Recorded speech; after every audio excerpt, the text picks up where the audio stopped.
Los rumores en la sala de conferencias de la Planta 40 llevaban semanas propagándose. Sebastian Cole, el despiadado jefe mafioso que gobernaba el imperio Blackstone con mano de hierro, ya no podía ignorarlos. Aria Bennett, la mujer de la limpieza del turno de noche, una joven frágil con inquietantes ojos ámbar que era muy reservada, había sido vista accediendo a zonas restringidas después de medianoche. Las cámaras de seguridad la captaron merodeando por los ordenadores del departamento financiero, colándose en la sala de servidores cuando creía que nadie la veía e incluso conectando dispositivos USB a máquinas que contenían los datos más sensibles de la organización.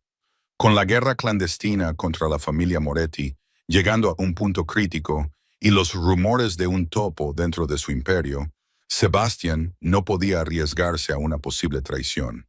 En su mundo, los traidores solo tenían un destino. Esa noche, él mismo la seguiría. Lo que descubrió no solo cambiaría por completo su opinión sobre esta misteriosa señora de la limpieza, sino que también sacudiría los cimientos de todo lo que creía saber sobre la confianza, el sacrificio y la redención. Míralo hasta el final para comprender por qué a veces la persona más destrozada es la que tiene más fuerza. Y por qué un poderoso jefe de la mafia, que no confiaba en nadie, decidió proteger a una mujer que no tenía nada que perder. Si esta historia te conmueve, dale al botón me gusta y compártela con alguien que necesite escucharla. Suscríbete y activa las notificaciones para no perderte nuestra próxima historia. Porque a veces las personas más inesperadas nos enseñan las lecciones más importantes sobre lo que realmente importa en la vida. Sebastian Cole se despertó a las 5 de la mañana, como todos los días, en el ático del edificio más alto de Manhattan. La luz de una ciudad que nunca dormía se filtraba a través de los ventanales de cristal reforzado y bañaba un espacio habitable de más de 300 metros cuadrados, diseñado por los mejores arquitectos del mundo. Todo era impecable, desde el sofá de cuero italiano negro, valorado en cientos de miles de dólares, hasta el cuadro abstracto de un famoso artista colgado en la pared, pasando por el equipo de sonido que reproducía automáticamente música clásica suave cada vez que salía del dormitorio. Sin embargo, ninguno de esos lujos podía ocultar el frío que se filtraba en cada rincón de la casa. No había risas, ni calidez, solo el pesado silencio de un lugar demasiado grande para un hombre y un niño. Sebastian entró en el cuarto de baño de mármol y se miró en el espejo. El rostro frío marcado por una leve cicatriz que iba desde la sien hasta la mejilla izquierda, un rastro del fallido asesinato de hacía 9 años. Sus ojos gris acero no mostraban cansancio, a pesar de que solo había dormido 3 horas la noche anterior. Su mente seguía dando vueltas a la misteriosa mujer de la limpieza y a las imágenes de las cámaras de seguridad. Acababa de ponerse su habitual traje negro de 3 piezas cuando se oyó un suave golpe en la puerta. Ethan estaba en la puerta del dormitorio de su padre. Su cabello negro, ligeramente rizado, igual que el de Sebastian, todavía despeinado por el sueño. Sus grandes ojos se levantaron con una tímida esperanza. «Papá, ¿puedo desayunar contigo?» La voz del niño de 8 años era muy baja, como si temiera que lo rechazaran. Sebastian miró a su hijo y en ese momento el hielo del rostro del jefe de la mafia se derritió un poco. Asintió con la cabeza, puso una mano sobre el hombro de Ethan y lo acompañó al comedor, donde la niñera había preparado el desayuno. Se sentaron uno frente al otro en una mesa con capacidad para 20 personas, pero con solo 2 platos en un extremo. Ethan comía despacio, mirando a su padre como si quisiera decir algo. Sebastián notó la inquietud en los ojos de su hijo. Dejó el cuchillo y le preguntó si había algo que quisiera decir. Ethan dudó antes de preguntar por qué su padre nunca volvía a casa para cenar. ¿Por qué no le dejaban ir al colegio como los demás niños? ¿Por qué no tenía amigos? Y finalmente, la pregunta que dejó a Sebastián paralizado. ¿Por qué su madre no estaba allí con ellos? La habitación pareció convertirse en hielo. Sebastián miró a los ojos claros de su hijo, unos ojos iguales a los de la mujer que lo había traicionado, y sintió el dolor familiar retorciéndose en su pecho. No podía decirle la verdad a Ethan, que su madre había vendido información al enemigo, que casi había destruido el imperio que su padre había construido con sangre, que le había perdonado la vida solo porque llevaba a Ethan en su vientre, que había huido y luego había muerto al dar a luz. Así que solo le dijo que la madre de Ethan se había ido muy lejos y no podía volver. Y le prometió que intentaría volver a casa antes y que encontraría la manera de que Ethan tuviera amigos. Ethan asintió y trató de sonreír, aunque sus ojos seguían tristes. A las 7:00 de la mañana, Sebastián salió del ático, dejando a Ethan con la niñera y 2 guardaespaldas que lo vigilaban las 24 horas del día. En el ascensor privado que bajaba al sótano, se miró en el espejo y vio que su rostro había recuperado su habitual frialdad. En el Maybach negro que se deslizaba por las calles de Manhattan, Sebastián pensó en su exmujer. En la noche en que descubrió la traición, en la mirada de sus ojos cuando la pilló copiando datos clasificados para Víctor Moretti. Había amado, había confiado en ella, se había abierto a ella y ella lo había apuñalado por la espalda sin dudarlo. Desde ese momento, Sebastián juró que nunca volvería a confiar en ninguna mujer. Su corazón se había congelado por completo y solo quedaba un pequeño rincón para Ethan. Y ahora se dirigía a Blackstone Empire para decidir el destino de una mujer de la limpieza con inquietantes ojos ámbar, a quien sospechaba de traicionarlo de la misma manera. El edificio del Imperio Blackstone se alzaba en el centro del distrito financiero de Manhattan como una fortaleza de cristal y acero, con 60 pisos de altura. Su silueta se recortaba contra el cielo gris y apagado de una mañana de invierno. Para el mundo exterior, era la sede de una de las corporaciones de inversión más poderosas de Estados Unidos, que gestionaba decenas de miles de millones de dólares en activos y poseía acciones en innumerables empresas, desde inmobiliarias hasta tecnológicas. Pero para aquellos que sabían ver más allá de la brillante superficie, Blackstone Empire era el corazón de un imperio en la sombra que controlaba toda la costa este, desde casinos secretos hasta redes de préstamos usureros, desde tráfico de armas hasta contratos de los que nadie se atrevía a hablar a la luz del día. Sebastián salió de su ascensor privado en la planta 40, donde solo aquellos en quienes más confiaba podían poner un pie. 2 guardaespaldas vestidos con trajes negros permanecían rígidos como estatuas a ambos lados de la puerta y se inclinaban al pasar su jefe. El pasillo que conducía a la sala de conferencias principal estaba revestido con una gruesa moqueta y las paredes estaban decoradas con pinturas clásicas valoradas en millones de dólares. Sin embargo, el aire era frío y sofocante. Dentro de la sala de conferencias, 12 hombres ya estaban sentados alrededor de una mesa de roble negro de más de 10 metros de largo. Eran los lugartenientes más importantes de Sebastián.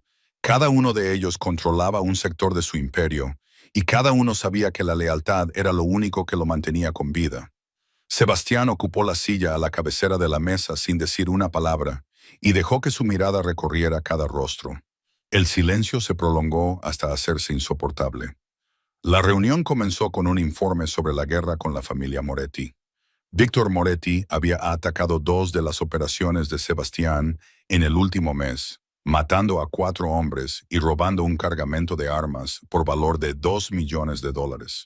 Se estaba volviendo cada vez más agresivo, como si supiera cada movimiento que haría el Imperio Blackstone antes de que ocurriera. Sebastián escuchó en silencio, con sus ojos gris acero sin revelar nada, hasta que Daniel Mercer, el jefe de seguridad, se levantó y arrastró a un hombre a la sala. El hombre se llamaba Marco, tenía 32 años y era responsable de logística desde hacía 5 años. Marco estaba esposado, con la cara magullada y los ojos desorbitados por el pánico, mientras lo obligaban a arrodillarse ante Sebastián. Daniel informó fríamente que habían descubierto que Marco llevaba 3 meses vendiendo información a Moretti, incluidos horarios de transporte y listas de instalaciones secretas. Marco lloraba y suplicaba, diciendo que lo habían obligado, que Moretti había amenazado a su familia, que no había tenido otra opción. Sebastián se levantó y se colocó frente al traidor, y la sala pareció congelarse. Miró a Marco con ojos desprovistos de piedad y dijo con una voz aterradoramente suave que en este mundo Todo el mundo tenía una opción, y Marco había elegido mal. Nadie tuvo tiempo de reaccionar. Sebastián sacó la pistola que llevaba oculta en su traje y disparó un solo tiro en la frente de Marco. El disparo resonó en la sala sellada como un trueno, y luego solo quedó el silencio. El cuerpo de Marco se desplomó en el suelo y la sangre se extendió por la costosa alfombra. Sebastián guardó tranquilamente la pistola y volvió a su asiento como si acabara de terminar un tedioso trámite burocrático. Los 11 hombres que quedaban en la sala apenas se atrevían a respirar. Era un recordatorio de que la traición solo tenía un final, y Sebastian Cole nunca dudaba a la hora de actuar. Después de que se llevaran el cuerpo, Daniel Mercer se quedó para informar a Sebastián en privado sobre otro asunto. Abrió su ordenador portátil y proyectó las imágenes de las cámaras de seguridad del edificio en la pantalla. Sebastián vio a la delgada mujer de la limpieza, con el pelo castaño recogido en un moño alto y los ojos ámbar bajos, mientras empujaba su carrito por el pasillo. Pero lo que vino después fue lo que le llamó la atención. La cámara la mostraba entrando en la oficina de finanzas 5 noches seguidas durante la semana anterior. Cada vez permanecía entre 45 minutos y más de 1 hora, sentada frente al ordenador, escribiendo sin parar e incluso conectando una memoria USB al puerto. Daniel sugirió arrestarla inmediatamente e interrogarla utilizando los métodos habituales de la organización, pero Sebastian le ordenó que se detuviera. Algo no cuadraba. Si era una espía, ¿por qué actuaba de forma tan abierta? Si vendía información, ¿dónde estaba el dinero? Era evidente que seguía siendo pobre. Sebastián se quedó mirando la pantalla, el rostro cansado pero intensamente concentrado de Ara Bennett, y decidió que encontraría la respuesta por sí mismo antes de tomar medidas. A las 10 de la noche, cuando los últimos empleados de Blackstone Empire abandonaron el edificio y las luces de las oficinas se apagaron lentamente, Arya Bennett comenzó su turno. Sacó el pesado carro de limpieza del almacén del sótano, entró en el ascensor de servicio y pulsó el botón para subir. En el espejo del ascensor se vio a sí misma y casi no reconoció a la mujer que le devolvía la mirada. El cabello castaño oscuro que antes peinaba cuidadosamente en los salones más caros de Nueva York, ahora lo llevaba recogido con una goma elástica barata. Los ojos ámbar que antes se iluminaban al analizar complejos informes financieros, ahora estaban hundidos por la falta de sueño, con ojeras como moretones debajo. Sus pómulos estaban más marcados porque había perdido casi 10 kilos en los últimos 3 años. Las comidas que se saltaba para ahorrar dinero para la medicina de Lucas estaban consumiendo lentamente su cuerpo desde dentro. El uniforme azul oscuro de conserje le quedaba holgado. Tenía que remangarse las mangas 2 veces para que le quedaran bien, y las zapatillas gastadas con los tacones desgastados eran lo único que conservaba de su antigua vida. Se miró las manos, los dedos que antes volaban sobre los teclados moviéndose. Millones de dólares, ahora ásperas y agrietadas por los productos químicos de limpieza. Se cortaba las uñas casi hasta la piel para que no se engancharan al fregar los inodoros. Tenía 28 años, pero aparentaba más de 35. El ascensor se detuvo en la planta 15 y Arya comenzó su trabajo habitual. Empujó el carrito por cada oficina, recogiendo basura, limpiando escritorios, aspirando alfombras, puliendo cristales. Cada habitación le recordaba lo que había perdido. Los escritorios de roble pulido, como el que una vez tuvo en Morgan Whitfield, las pantallas de ordenador llenas de gráficos financieros, como los que trabajaba cada día, los certificados en las paredes, como los que una vez se enorgullecía de poseer antes de que le quitaran todo. Se detuvo ante una oficina con paredes de cristal, con vistas a Manhattan por la noche, las luces de la ciudad brillando como 1 millón de estrellas caídas a la tierra. 3 años antes, se había parado frente a una ventana como esta, con un elegante traje gris, el cabello profesionalmente rizado, una taza de café en la mano, sintiendo que el mundo estaba a su alcance. Arya Bennett, de 25 años, la analista financiera más joven en ser ascendida en Morgan Whitfield, a quien sus colegas llamaban un prodigio de los datos, la que podía mirar un balance y ver anomalías que nadie más podía ver. Esa imagen se hizo añicos como cristales rotos al volver el recuerdo de aquel fatídico día. Recordó aquella mañana en la que estaba a punto de presentar su informe en el que denunciaba a Richard Whitfield, el director financiero de la empresa, por blanqueo de dinero. Había reunido pruebas durante 2 meses, con cuidado y discreción, creyendo que estaba haciendo lo correcto. Pero había sido ingenua. Richard Whitfield conocía cada paso que ella iba a dar. Lo había preparado todo. Y cuando la puerta de su oficina se abrió de golpe a las 9 de la mañana, no eran sus superiores los que venían a por el informe, sino 2 agentes federales con una orden de arresto. Argia recordaba el frío de las esposas alrededor de sus muñecas, el tintineo del metal resonando en la silenciosa oficina. Recordaba las miradas de sus colegas, que antes la admiraban y ahora la miraban como si fuera una delincuente. Recordaba los susurros, los murmullos y, sobre todo, el rostro de Richard Whitfield al final del pasillo, sonriendo triunfante mientras se la llevaban. La había incriminado por malversar $8 millones con pruebas tan perfectas que ni siquiera su abogado podía refutarlas. Arya parpadeó y se apartó del recuerdo. Sus lágrimas se habían secado hacía tiempo. Ya no tenía fuerzas para llorar. Apretó con fuerza el mango de la fregona, recordándose a sí misma que no tenía derecho a derrumbarse. No ahora. No mientras Lucas aún la necesitara. Continuó trabajando, limpiando cada baldosa, fregando cada rincón y esperando el momento en que pudiera colarse en la oficina de finanzas. Recordó la contraseña que había visto escribir a un descuidado analista junior a principios de esa semana para continuar con su investigación secreta. Una investigación que no sabía que estaba siendo vigilada cada segundo por los ojos gris acero de Sebastian Cole. A las 5:06 de la madrugada, Arya se detuvo para descansar en un rincón oscuro del pasillo de la planta 20, donde las cámaras de seguridad no llegaban. Se sentó en el frío suelo, con la espalda apoyada en la pared, con las piernas doloridas tras 5 horas de pie. Sacó el viejo teléfono del bolsillo. La pantalla tenía una larga grieta que iba desde la esquina superior izquierda hasta el centro, y su corazón casi se detuvo cuando vio 3 llamadas perdidas del Dr. Thompson, el cardiólogo que trataba a Lucas. Nadie llamaba después de medianoche a menos que pasara algo grave. Con manos temblorosas, devolvió la llamada, y cada tono se alargaba hasta el infinito. El Dr. Thompson respondió de inmediato, con voz grave y baja, y le dijo que acababa de revisar los últimos resultados de las pruebas de Lucas y que la situación no era buena.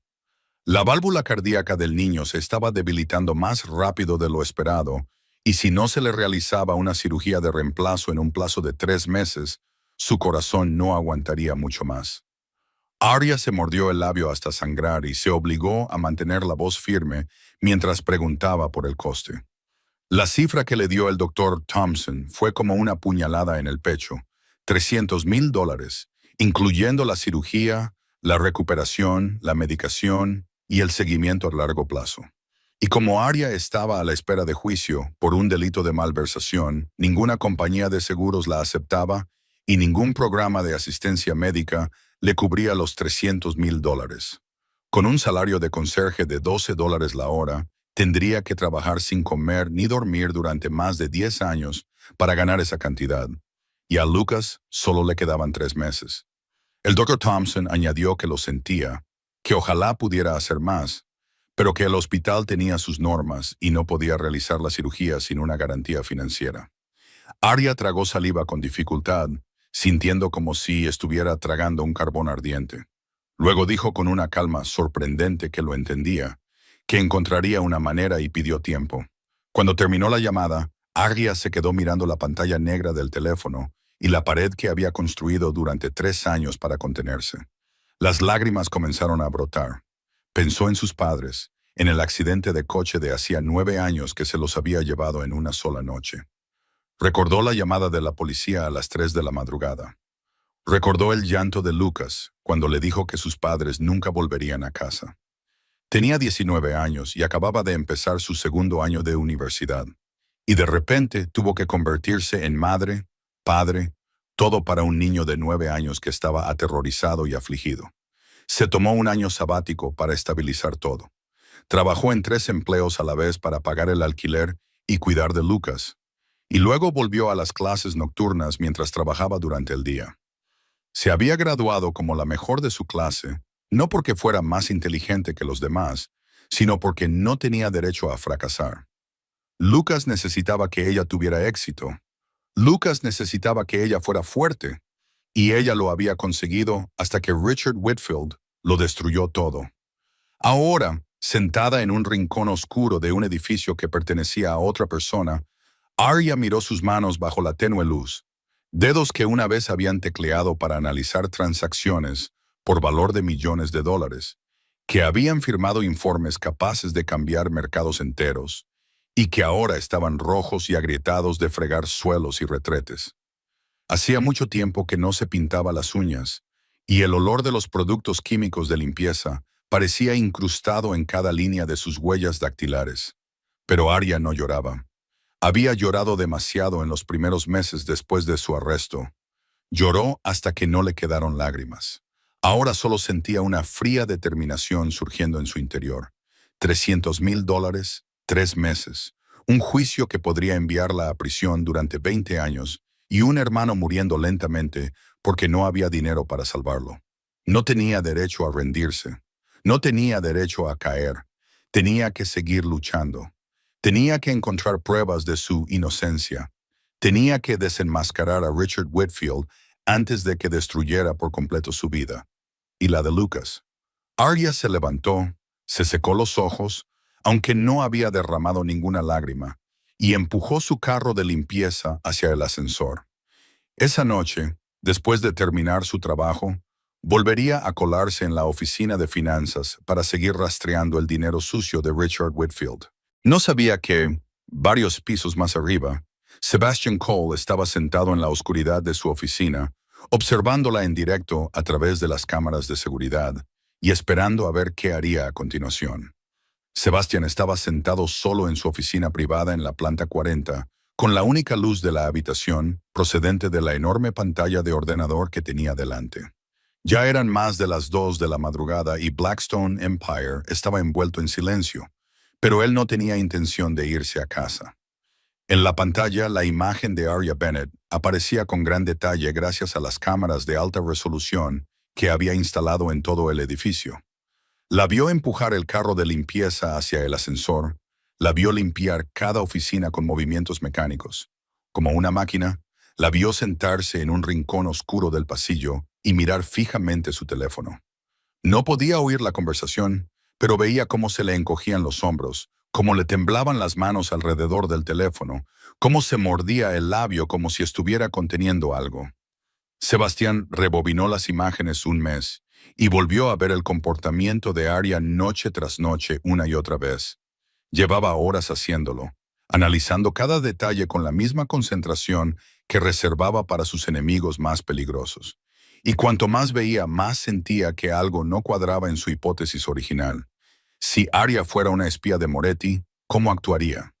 Sebastián había tratado con docenas de comerciantes durante sus 10 años de mandato y conocía bien sus patrones de comportamiento. Un espía profesional entraría y saldría rápidamente, copiaría los datos en cuestión de minutos y desaparecería sin dejar rastro. Cambiaría constantemente su horario para evitar ser detectado. Tendría un plan de escape si se sospechara de él. Pero Arya era completamente diferente. Entraba en la oficina de finanzas a la misma hora todas las noches, de 2:30 a 3:30 o 4 de la madrugada, como si siguiera una rutina fija. No copiaba los datos apresuradamente, sino que se sentaba durante horas frente al ordenador escribiendo sin parar, con la mirada fija en la pantalla y una intensa concentración. Sebastián amplió su rostro a través de la cámara. No era el rostro de alguien que robaba información. Era el rostro de alguien que trabajaba resolviendo un problema, buscando algo. Revisó otros ángulos de la cámara y siguió sus movimientos durante el último mes. No se puso en contacto con nadie sospechoso en el edificio. No se reunió con nadie fuera del horario laboral. No mostró ningún indicio de transferir información. Iba al trabajo, volvía a casa y eso era todo. Sebastián abrió el expediente de Arya Bennett. Era escaso, solo contenía la información más básica. 28 años, una dirección en Queens. No había ningún contacto de emergencia, excepto uno llamado Lucas Bennett, que figuraba como su hermano menor. No figuraba ninguna formación académica, ni se registraba ningún empleo anterior. Era como un fantasma que había aparecido de la nada y había aceptado un trabajo de limpieza 3 años antes. Eso hizo que Sebastián sospechara aún más. Alguien sin pasado solía ser alguien que huía de algo. Pero si estaba huyendo, ¿por qué arriesgarse al acceder a los ordenadores de una organización mafiosa? La pregunta daba vueltas sin cesar en la mente de Sebastián y odiaba no tener una respuesta. Avanzó las imágenes hasta esa noche y vio a Arya terminar la llamada telefónica en el oscuro pasillo. Vio cómo se quedó inmóvil durante un largo rato, con los hombros encorvados como si soportara un peso invisible, y luego se puso de pie con una extraña determinación grabada en su rostro cansado. Había algo en sus ojos, algo que Sebastián reconoció porque él mismo lo había tenido alguna vez. La desesperación de alguien que no tiene nada que perder, pero que sigue luchando por algo más importante que sí mismo. Daniel Mercer había sugerido arrestarla e interrogarla, torturarla si era necesario. Ese era el método habitual de la organización. Pero Sebastián se había negado, no porque fuera blando. Él nunca era blando, sino porque quería saber la verdad antes de actuar. La tortura podía hacer que la gente dijera cualquier cosa para escapar del dolor, pero no siempre era la verdad. Sebastián apagó la pantalla, se recostó en su silla y miró hacia la pared de cristal. Manhattan brillaba abajo como una alfombra de diamantes negros, pero él no veía su belleza, solo veía preguntas. ¿Quién era Arya Bennett? ¿Qué quería? ¿Para quién trabajaba? ¿Y por qué? No podía dejar de pensar en sus inquietantes ojos ámbar. Sebastián se levantó, tomó una decisión. Mañana por la noche no se quedaría allí sentado mirando las cámaras. Seguiría él mismo a la misteriosa mujer de la limpieza a donde quiera que fuera después de salir de Blackstone Empire y encontraría las respuestas con sus propios ojos. A la noche siguiente, Sebastián no se sentó en su oficina a mirar las cámaras como de costumbre. En cambio, aparcó su Maybach negro en un rincón sombreado del garaje subterráneo del segundo piso, desde donde podía ver la salida de los empleados sin ser visto. Había apagado su teléfono, rechazado todas las citas y le había dicho a Daniel que tenía un asunto privado que atender esa noche. El jefe mafioso más poderoso de la costa este se sentó solo en la oscuridad esperando a que una mujer de la limpieza terminara su turno y se encontró preguntándose qué estaba haciendo. El reloj del salpicadero marcaba las 5:45 de la mañana cuando la puerta lateral del edificio se abrió y Arya Bennett salió. Todavía llevaba el uniforme azul oscuro de conserje y una mochila gastada al hombro. Su postura era cansada, pero extrañamente erguida, como la de alguien que se negaba a doblegarse. Sebastián la vio cruzar el garaje con pasos rápidos hacia la esquina más alejada, donde estaban aparcados los coches de los empleados más veteranos, lejos de la zona de los ejecutivos. Su coche le hizo fruncir el ceño. Era un viejo Honda Civic de al menos 15 años. La pintura plateada estaba casi descolorida, casi gris, y se desprendía en algunas zonas de las puertas y el capó. Tenía una gran abolladura en la parte delantera, como si hubiera sufrido un fuerte golpe y nunca lo hubieran reparado. Cuando Arya arrancó el motor, este rugió en el garaje vacío como el suspiro de una criatura envejecida que se obliga a seguir adelante un día más. Sebastián esperó a que ella saliera antes de arrancar su propio coche. Manteniendo una distancia de 3 coches y comenzando el seguimiento, Arya condujo hacia el este, dejando atrás el brillante centro de Manhattan, con sus rascacielos y tiendas de lujo, y se dirigió a Queens cruzando el puente de Queensboro. Sebastian sintió inmediatamente el cambio de escenario a medida que se adentraban en la madriguera. Las calles anchas y limpias de Manhattan dieron paso a carreteras más estrechas, aceras agrietadas, grafitis pintados en las paredes y pequeñas tiendas con letreros descoloridos en español o chino. Esta era una parte de Nueva York. Sebastián rara vez entraba en el mundo de los trabajadores con bajos ingresos, de las familias numerosas apiñadas en pequeños apartamentos, de los sueños americanos aplastados por la realidad. Arya se detuvo frente a una pequeña farmacia en una esquina, con un letrero en la puerta que decía Farmacia Martínez, y letras más pequeñas que anunciaban los precios más bajos de la zona.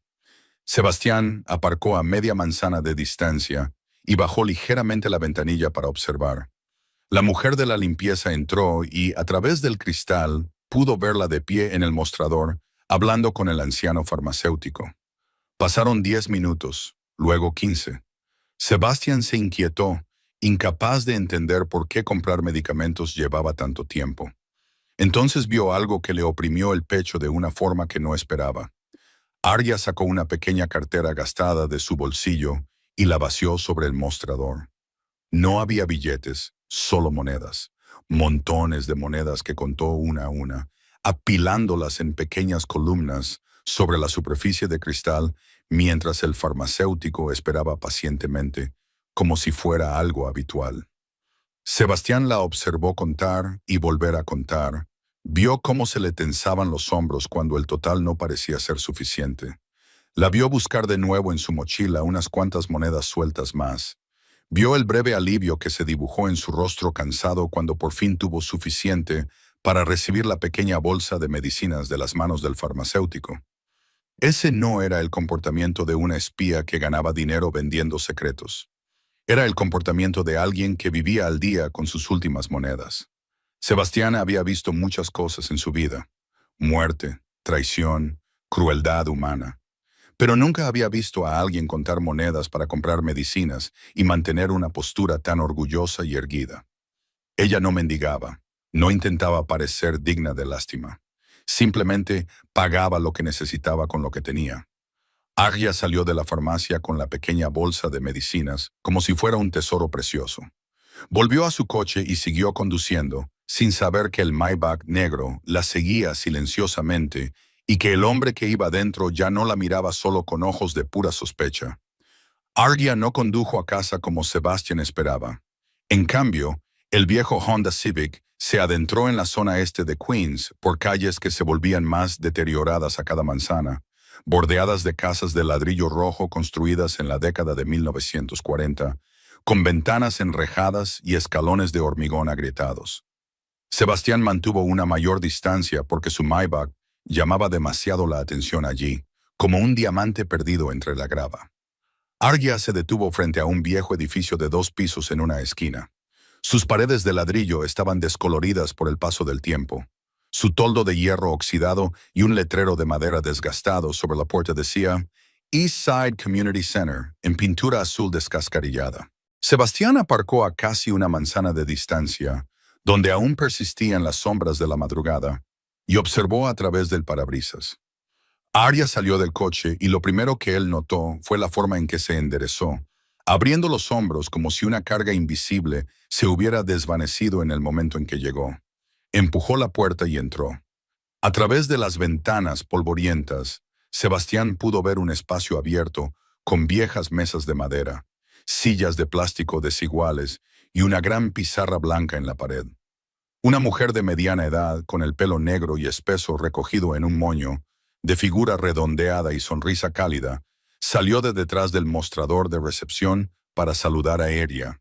Sebastián vio cómo la mujer la abrazaba como a una hija perdida hace tiempo, y Arya le devolvió el abrazo con fuerza, apoyando la cara en el hombro de la mujer con una sensación de paz que él nunca había visto antes en ella. Hablaron brevemente, y luego Arya desapareció hacia la parte trasera del edificio, como para preparar algo.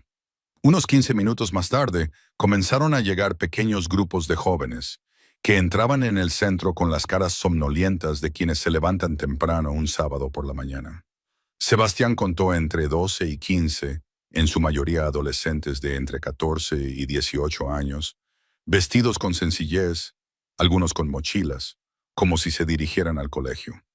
Eran de todo tipo de orígenes: negros, morenos, asiáticos, blancos, un pequeño retrato de los niños que crecen en los barrios más pobres de Nueva York. Y entonces Sebastián vio algo que le hizo inclinarse hacia adelante, con sus ojos gris acero muy abiertos por la sorpresa. Ariel salió de la trastienda y ya no era la mujer de la limpieza que había visto durante semanas. Seguía llevando el uniforme azul oscuro y el pelo recogido de forma sencilla, pero todo lo demás había cambiado. Su espalda estaba recta como la de un oficial militar. Sus pasos eran seguros y precisos, y sus ojos ámbar brillaban con un fuego que él nunca había visto. Se plantó ante los adolescentes como una profesora ante su clase. Y lo más sorprendente era cómo la miraban, no con aburrimiento o indiferencia, sino con auténtico respeto y plena atención, como si cada palabra que ella pronunciaba fuera importante. La mujer de mediana edad, que Sebastián supuso que era la gerente del centro, se quedó en un rincón, observando con una sonrisa de orgullo.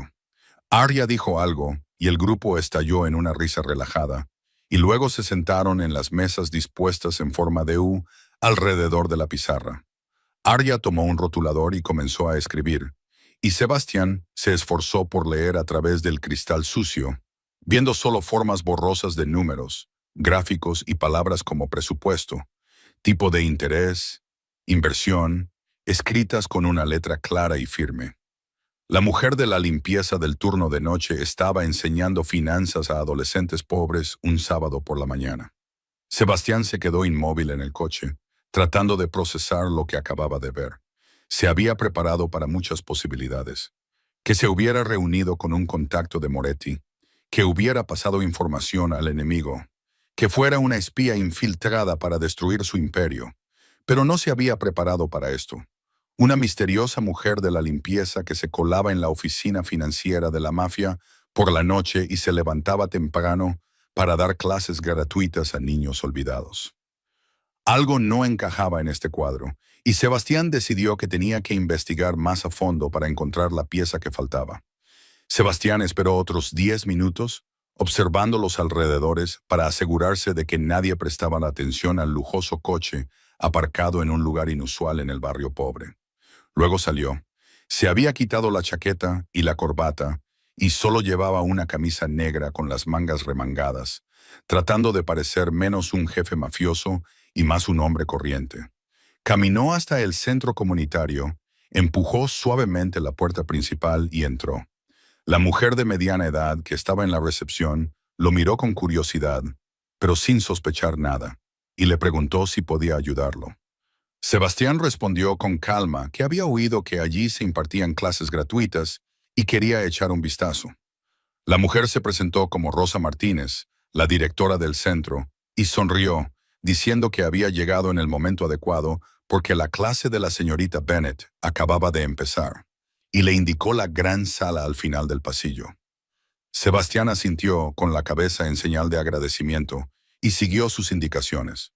Pero en lugar de entrar en el aula, se detuvo en un rincón oscuro del pasillo desde donde podía observar sin ser visto. Desde allí tenía una vista perfecta de la sala, y lo que vio le dejó paralizado. Arya estaba de pie junto a la pizarra, con un rotulador azul en la mano, dibujando un complejo gráfico de curvas y flechas que se superponían entre sí. Estaba explicando el interés compuesto y cómo los bancos y las entidades de crédito utilizaban pequeñas cifras aparentemente inofensivas para atrapar a los consumidores en ciclos interminables de deuda. Su voz era clara y convincente. No era el tono seco de alguien que solo conocía la teoría, sino la voz de alguien que realmente había trabajado en el campo, que había visto cómo funcionaban esos números en la realidad, que comprendía su poder y su peligro. Utilizaba ejemplos reales que los adolescentes podían entender. Sobre una tarjeta de crédito que ofrecía una tienda de ropa con un 20% de descuento, pero con un tipo de interés anual del 27%. Sobre un préstamo para comprar un coche con un interés bajo, pero con comisiones ocultas escandalosamente altas. Sobre los trucos de marketing que utilizaban las empresas financieras para engañar a los desinformados. Sebastián reconoció inmediatamente que no se trataba del conocimiento de alguien que había aprendido por su cuenta en Internet o leyendo unos cuantos libros. Se trataba del conocimiento de una profesional, alguien con formación y experiencia real en finanzas. La forma en que explicaba conceptos complejos con un lenguaje sencillo. La forma en que se anticipaba a las preguntas de los alumnos antes de que las formularan. la forma en que conectaba las ideas en un todo coherente, todo ello demostraba un nivel que requería años de estudio y trabajo para alcanzarlo. Una chica llamada María, de unos 16 años, con largo cabello negro y ojos inteligentes, levantó la mano para preguntar cómo reconocer las estafas financieras que se propagaban en las redes sociales. Aria sonrió, dejó el rotulador y se sentó en el borde del escritorio, explicando como si contara una historia a sus amigos. Habló de las señales de alerta, las promesas de rendimientos inusualmente altos, la presión para decidir de inmediato, la comprobación de la información de la empresa a través de fuentes oficiales y cómo los estafadores explotaban la codicia y el miedo humanos. Dio un ejemplo de un esquema Ponzi que había visto una vez sin decir dónde ni cuándo, pero con detalles tan específicos que Sebastián supo que era real. La lección continuó con un ejercicio práctico sobre presupuestos personales. Aria repartió hojas con ejercicios de simulación y pidió a los alumnos que planificaran los gastos de un joven trabajador con el salario mínimo. Recorrió el aula, deteniéndose en cada mesa y guiando a cada alumno con infinita paciencia. Sebastián la vio agacharse a la altura de los ojos de un chico que tenía dificultades, con una voz suave y alentadora en lugar de crítica. No enseñaba desde arriba como una autoridad, sino como una hermana mayor o una amiga, compartiendo conocimientos de supervivencia con hermanos menores. Al final de la clase, Aria abrió una gran bolsa que había traído del coche y comenzó a repartir ordenadores portátiles antiguos reacondicionados a los alumnos que habían completado el curso básico. Sebastián reconoció que eran máquinas de Blackstone Empire, dispositivos desechados y almacenados para su destrucción. Ella no estaba robando datos, estaba reutilizando residuos para ayudar a niños pobres. Sebastián se quedó en el pasillo, en las sombras, mirando a la misteriosa mujer de la limpieza con una mirada completamente nueva. Y por primera vez en muchos años, el jefe de la mafia no sabía qué debía hacer a continuación. La clase terminó alrededor de las 9 de la mañana, después de casi 3 horas con Aria de pie frente a los alumnos sin descansar. Sebastián ya había abandonado su puesto de observación antes y esperaba en el estrecho callejón detrás del centro comunitario, donde supuso que Aria saldría para evitar las preguntas de Rosa Martínez sobre quedarse a desayunar. Y tenía razón. Unos 20 minutos después de que la clase se dispersara, la puerta trasera se abrió y Aria salió. Su mochila era ahora más ligera, tras haber regalado todos los ordenadores portátiles. Caminó rápidamente hacia su Honda Civic, aparcado en la esquina, con la cabeza gacha y los hombros encogidos, como si intentara hacerse más pequeña e invisible. Pero entonces se detuvo de repente, con la espalda rígida y la cabeza ligeramente inclinada, como un ciervo que capta el olor de un cazador. Sebastián supo que ella lo había detectado. Su instinto de supervivencia era más agudo de lo que él había esperado. Aria se giró, sus ojos ámbar recorrieron el oscuro callejón. Su mano derecha ya se deslizó dentro de su bolso y agarró algo con fuerza. No vio a Sebastián de pie bajo la sombra del toldo, pero sabía que había alguien allí. Su corazón se aceleró, su respiración se hizo más rápida y un solo pensamiento llenó su mente. Richard Whitfield la había encontrado. Él sabía que ella estaba investigando, sabía que estaba reuniendo pruebas y ahora había enviado a alguien para silenciarla para siempre. Aria sacó el spray de pimienta de su bolso, la única arma de autodefensa que podía permitirse, y empezó a correr hacia su coche. Pero solo había dado unos pasos cuando una figura apareció frente a ella. Saliendo de las sombras como un fantasma que tomaba forma, la débil luz de la calle iluminó su rostro y Aria se quedó paralizada. No era un hombre de Whitfield, era algo mucho peor. Los rasgos fríos y afilados como una cuchilla, los ojos gris acero sin emoción, la tenue cicatriz que le recorría la sien hasta la mejilla izquierda, la complexión alta y poderosa con una camisa negra. Sebastian Cole, el jefe del imperio Blackstone, el hombre del que sus compañeros conserjes hablaban con miedo, el hombre cuyo solo nombre hacía que los guardias más duros bajaran la mirada. Sabía que Blackstone no era una simple empresa de inversiones. Había visto indicios de actividades ilegales en las transacciones mientras investigaba a Whitfield, pero nunca había imaginado que se había topado con el nido de la mafia real. Y ahora ese hombre estaba frente a ella, bloqueándole la salida, mirándola como a una presa acorralada. Sebastian no dijo nada durante varios segundos, solo observó su reacción. Vio el destello de miedo en sus ojos ámbar, vio cómo apretaba los dedos alrededor del aerosol. Pero también vio algo más. Ella no entró en pánico, no suplicó, no intentó hacerse la compasiva. Simplemente se quedó allí, con la espalda recta, mirándolo a los ojos como si estuviera evaluando a un oponente y calculando sus posibilidades de supervivencia. Y eso impresionó a Sebastián más de lo que quería admitir. Finalmente, habló, con una voz tan fría que cortaba el aire de la mañana. ¿Qué hace en mi oficina financiera todas las noches, señorita Bennett? No era una pregunta, sino una exigencia. Arya tragó saliva, con la garganta seca y amarga. Sabía que mentir era inútil. Un hombre como Sebastian Cole no seguía a nadie a menos que tuviera pruebas suficientes. Decidió contar parte de la verdad, con la esperanza de que eso le diera unos minutos más de vida. Utilizo los ordenadores para dar clases online, dijo con la voz ligeramente temblorosa pero clara. Los ordenadores del centro comunitario son demasiado antiguos y no pueden ejecutar el software que necesito. Los de la oficina de finanzas son más potentes y nadie los usa por la noche. Sebastián frunció el ceño. Esa respuesta no se ajustaba a ninguna de sus expectativas, pero no lo explicaba todo. ¿Y el USB? Preguntó, sin cambiar el tono. ¿Qué estás copiando y llevándote? Arya se quedó en silencio. No podía contarle nada de su investigación, de cómo había rastreado el dinero sucio de Whitfield, de cómo algunas transacciones sospechosas parecían estar relacionadas con la propia Blackstone. Si se lo contaba, él pensaría que estaba investigando su organización y la mataría, o pensaría que sabía demasiado y la mataría de todos modos. En cualquier caso, ella moriría. Sebastián interpretó su silencio como una admisión de culpa. Se acercó hasta que menos de 1 metro los separaba, lo suficientemente cerca como para que ella pudiera oler su costosa colonia, lo suficientemente cerca como para ver las venas que se le marcaban en los antebrazos al cruzarlos. Su voz era ahora suave, aterradoramente suave. En mi mundo, señorita Bennett, los traidores solo tienen un final, y no mueren rápidamente.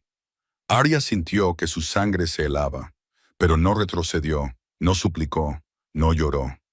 Miró directamente a los ojos gris acero del jefe de la mafia, y en ese momento decidió que si tenía que morir esa noche, moriría con dignidad y no como un animal tembloroso ante un cazador. Arya respiró hondo, obligándose a controlar el ritmo frenético de su corazón. Sabía que estaba frente a la muerte. Sabía que el hombre que tenía delante podía acabar con su vida allí mismo sin que nadie lo supiera jamás. Su cuerpo desaparecería como si nunca hubiera existido, y Lucas esperaría eternamente a una hermana que nunca volvería. El pensamiento de Lucas le atravesó el pecho, y de repente, el miedo a morir se desvaneció, sustituido por una extraña calma. Llevaba mucho tiempo preparada para este momento. Desde el día en que decidió investigar a Richard Whitfield, sabiendo lo peligroso que era, desde el día en que se coló en la oficina de finanzas de Blackstone, sabiendo cuáles podrían ser las consecuencias, no tenía miedo a morir, solo temía morir antes de que Lucas fuera salvado. Arya miró directamente a los ojos gris acero de Sebastián y habló con una calma que la sorprendió incluso a ella misma. Puedes matarme. No te pido que me perdones la vida, porque sé que en tu mundo suplicar no tiene sentido. Pero te pido una cosa, solo una cosa antes de que hagas lo que pretendes hacer. Sebastián no dijo nada, solo la miró con el ceño fruncido, con una mezcla de curiosidad y sospecha. Había visto a mucha gente enfrentarse a la muerte.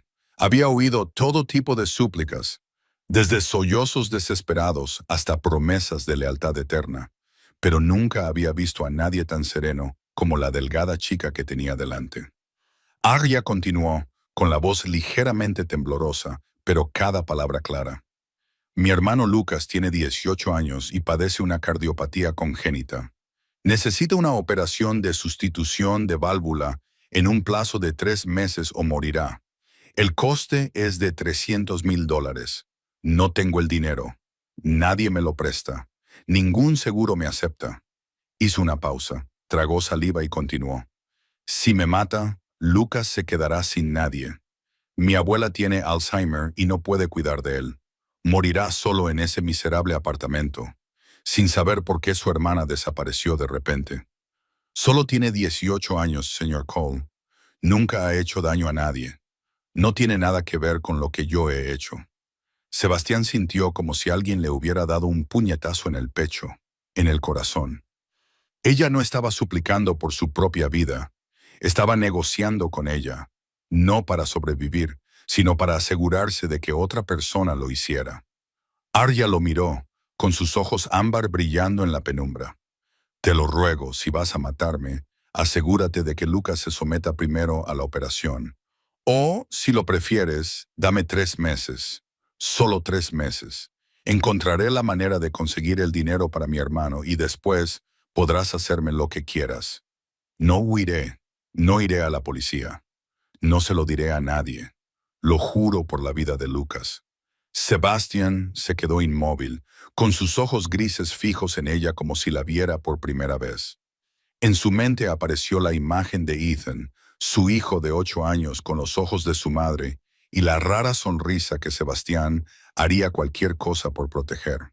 Pensó en lo que había hecho para mantener a Ethan a salvo, los enemigos que había matado, las leyes que había infringido, la moral que había pisoteado. Quemaría el mundo si eso significara que su hijo pudiera vivir.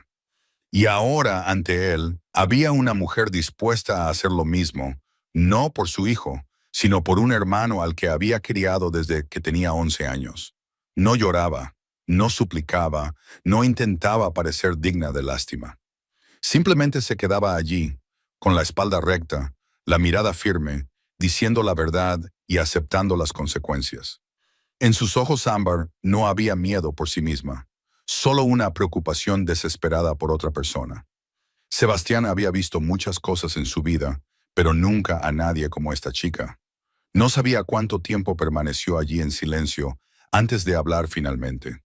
Su voz seguía siendo fría, pero algo había cambiado en sus ojos. Sube al coche. Ariel parpadeó, sin entender.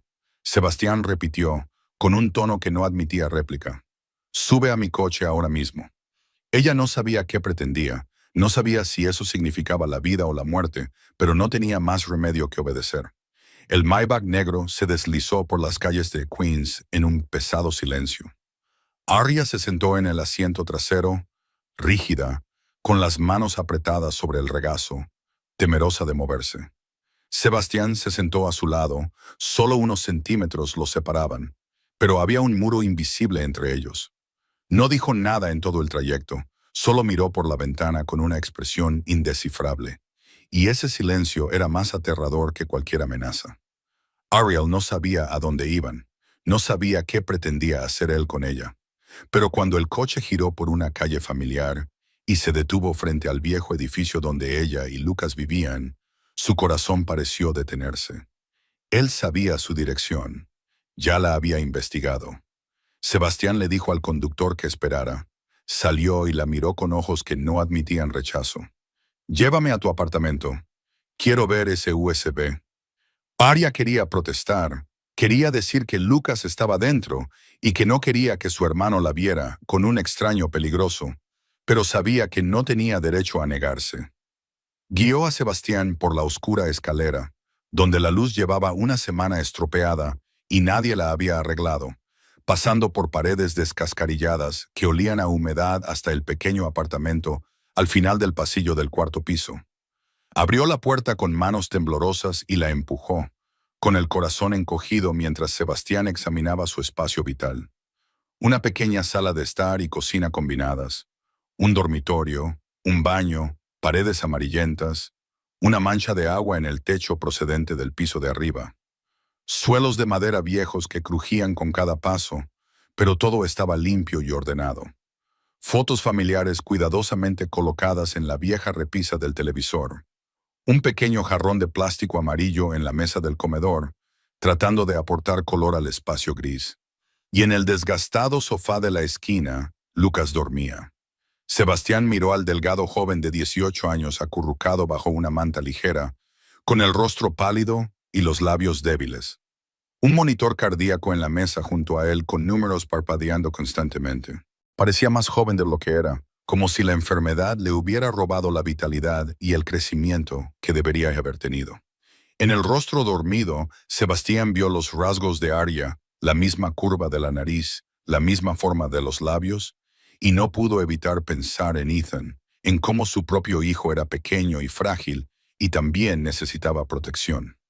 Arya se llevó un dedo a los labios, pidiendo silencio a Sebastián, luego entró suavemente en el dormitorio y regresó con el pequeño USB en la mano. Se lo entregó a Sebastián sin decir palabra y señaló el viejo ordenador portátil que había sobre la mesa de la cocina. Sebastián lo conectó y lo que apareció en la pantalla hizo que sus ojos grises se abrieran como platos. Cientos de archivos perfectamente organizados en carpetas con nombres claros, gráficos de flujo de caja, análisis de transacciones sospechosas, listas de empresas ficticias, pruebas de firmas falsificadas, cada archivo nombrado por fecha y contenido, cada carpeta con un resumen que explicaba las conexiones. No era el trabajo de un aficionado. Era el trabajo de un analista financiero altamente cualificado que sabía exactamente qué buscar y dónde. Sebastián abrió la carpeta más grande y el nombre de Richard Whitfield apareció por todas partes. Un rastro de pruebas que demostraban que el director financiero de Morgan Whitfield dirigía una sofisticada red de blanqueo de dinero sucio a través de docenas de empresas ficticias en muchos países. Pero lo que realmente llamó la atención de Sebastián fue una carpeta más pequeña etiquetada como enlaces no identificados. La abrió y su corazón pareció dar un vuelco. Las transacciones que allí se mostraban revelaban parte del dinero sucio de Whitfield fluyendo hacia una red. Sebastián reconoció al instante la red financiera de Victor Moretti, su enemigo acérrimo, el hombre que intentaba destruir Blackstone, el hombre contra el que Sebastián había luchado durante años.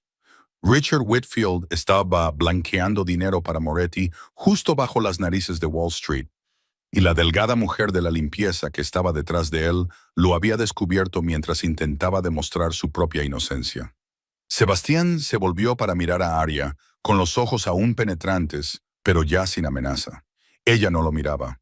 Observaba a Lucas en el sofá, con los ojos ámbar llenos de preocupación, como si temiera que la conversación despertara a su hermano y lo pusiera en peligro.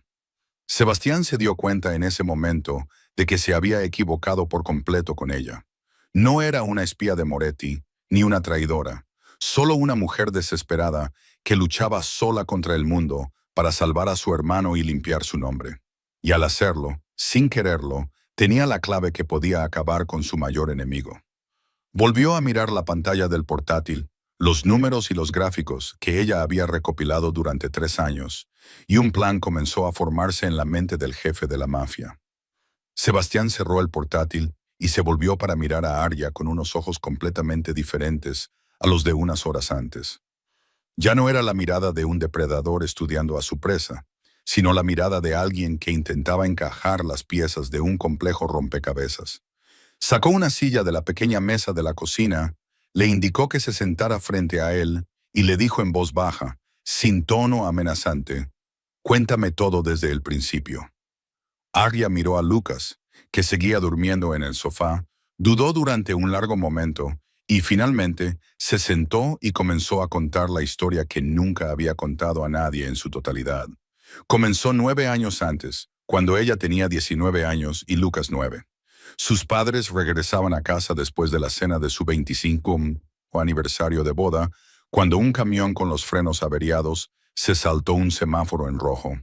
Murieron en el acto sin tener la oportunidad de despedirse, sin testamento, sin preparación para dejar a 2 niños solos en el mundo. Arya recibió la llamada de la policía a las 13 de la madrugada y su vida cambió para siempre a partir de ese momento. Dejó la escuela durante un año para organizar el funeral, vender la casa para pagar la hipoteca, encontrar un apartamento más pequeño y convertirse en la tutora legal de Lucas. Cuando ni siquiera tenía la edad legal para beber, trabajaba en 3 empleos a la vez: camarera por la mañana, cajera por la tarde y limpiadora de oficinas por la noche, durmiendo una media de 4 horas al día durante todo ese año. Luego volvió a la universidad, estudiando por las tardes y los fines de semana, y se graduó en finanzas como la mejor de su clase. No porque fuera más inteligente que los demás, sino porque no tenía derecho a fracasar. Lucas necesitaba que ella triunfara. Lucas necesitaba que ganara lo suficiente para poder cuidar de él. A los 23 años, Arya fue contratada por Morgan Whitfield, una de las mayores empresas de inversión de Wall Street. Ascendió rápidamente de analista junior a especialista senior en solo 2 años. Sus compañeros la llamaban la prodigio de los datos, por su capacidad para ver patrones que nadie más podía ver. A los 25 años, descubrió algo que nunca debió ver. Mientras analizaba las transacciones internas para un proyecto de auditoría, observó irregularidades en las cuentas gestionadas directamente por el director financiero Richard Whitfield.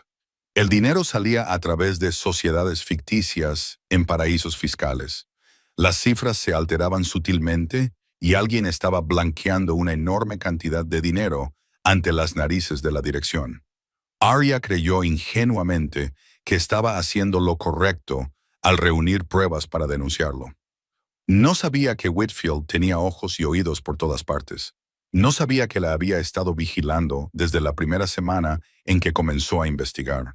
No sabía que había preparado una trampa perfecta para destruirla. El día en que iba a presentar su informe, los agentes federales llegaron a su oficina a las 9 de la mañana con una orden de arresto por malversación de $8 millones de los fondos de la empresa. Las pruebas estaban perfectamente falsificadas. Falsas firmas, falsos correos electrónicos, falsas transferencias, todo apuntando hacia ella.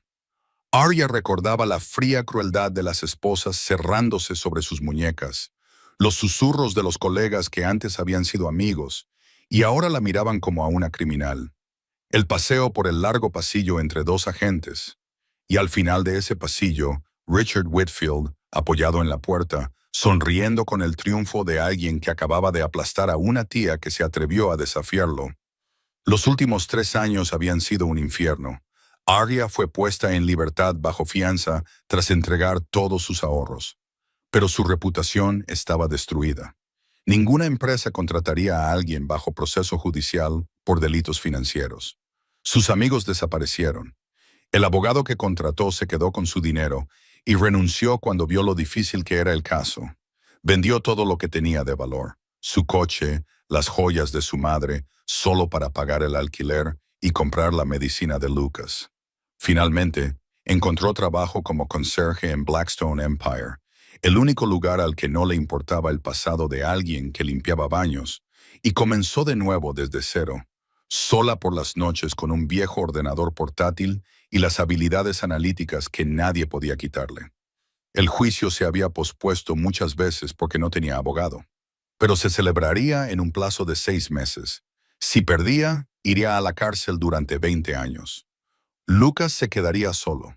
Su abuela, en una residencia de ancianos con un Alzheimer cada vez más grave, moriría sin saber dónde estaba su nieta. Todo por lo que Arya había luchado. Todo lo que había sacrificado perdería su sentido. Arya terminó y levantó la vista, con los ojos ámbar secos porque hacía tiempo que se le habían agotado las lágrimas. Sebastián estaba sentado frente a ella en silencio, con el rostro impenetrable. Pero en los ojos gris acero del jefe de la mafia, algo había cambiado. Una semana después de aquella fatídica reunión, Sebastián apareció en el centro comunitario del East Side por la tarde, justo cuando Arya había terminado de dar clase y estaba recogiendo sus cosas. No le sorprendió verlo, porque una parte de ella había estado esperando ese momento desde el día en que él se marchó de su apartamento.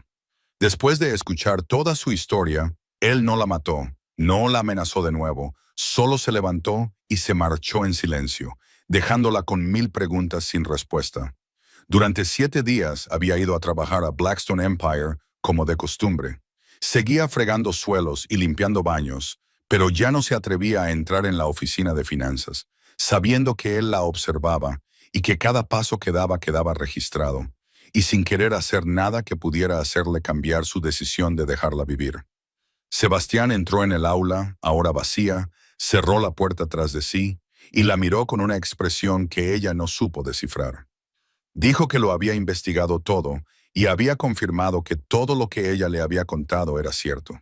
El caso de malversación, el historial médico de Lucas, su historial laboral en Morgan Whitfield, todo coincidía con su relato. Pero lo más importante era que los datos que ella había recopilado sobre Richard Whitfield revelaban una verdad que Sebastian llevaba años buscando. Whitfield estaba blanqueando dinero para Victor Moretti, el enemigo acérrimo de la familia Cole, y Arya, sin saberlo, tenía la clave para acabar con él. Sebastián le hizo su oferta, con la voz fría como siempre, pero con cada palabra clara y definitiva. Pagaría el coste total de la cirugía de Lucas, $300,000, transferidos directamente al hospital en un plazo de 24 horas. Contrataría a los mejores abogados de Nueva York para que se encargaran de su caso. Abogados que pudieran convertir lo negro en blanco y hacer que Richard Whitfield pagara por lo que había hecho. A cambio, Arya utilizaría sus habilidades de análisis financiero para ayudarle a rastrear toda la red de blanqueo de Moretti a través de las transacciones de Whitfield. Arya se quedó inmóvil, sin saber si sentir alivio o miedo. Era la respuesta a todas sus plegarias. La oportunidad de salvar a Lucas y demostrar su inocencia. Pero también entendía el precio. Aceptar significaba entrar en el mundo de Sebastian Cole, un mundo de mafia, sombras y secretos que podrían costarle la vida si se revelaban. Ya no sería una víctima inocente, sino una cómplice, aunque fuera indirectamente. Le preguntó por qué no la arrestaba y la interrogaba simplemente y se llevaba lo que necesitaba. ¿Por qué le ofrecía un trato justo, como si ella tuviera elección?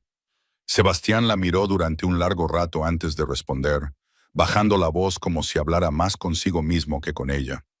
Dijo que había visto suficientes traidores como para saber que ella no era uno de ellos. Había visto cómo miraba a Lucas, cómo estaba dispuesta a morir para que su hermano pudiera vivir, cómo había luchado sola durante 3 años sin rendirse. No necesitaba forzar a personas como ella. Necesitaba su cooperación voluntaria porque sólo así podía estar seguro de que ella le daría todo lo que tenía. Arya lo consideró en silencio, pensando en Lucas cada vez más débil, en el juicio que se acercaba, en el futuro oscuro que le esperaba si no hacía nada. Entonces pensó en sus manos, ásperas por fregar suelos, pero que aún recordaban cómo analizar datos financieros, aún capaces de hacer lo que mejor sabía hacer. Por fin asintió, pero puso una condición. Lucas no debía saber nunca nada de este acuerdo. Su hermano tenía que creer que el dinero de la operación procedía de un fondo benéfico, que su hermana seguía siendo una simple mujer de la limpieza, que ningún jefe de la mafia estaba controlando sus vidas. Sebastián aceptó sin dudarlo y, en ese momento, 2 personas de mundos completamente diferentes formaron una alianza que nadie hubiera podido imaginar. Tras llegar al acuerdo, Sebastian trasladó a Arya a un apartamento seguro en el Upper East Side, donde podría trabajar sin que la molestaran. El lugar era espacioso y estaba totalmente equipado con tecnología moderna, desde ordenadores de alto rendimiento hasta múltiples pantallas grandes. Todo lo que un analista financiero podría soñar. Arya se mudó con Lucas después de decirle a su hermano que una organización benéfica los estaba alojando temporalmente mientras esperaban el juicio.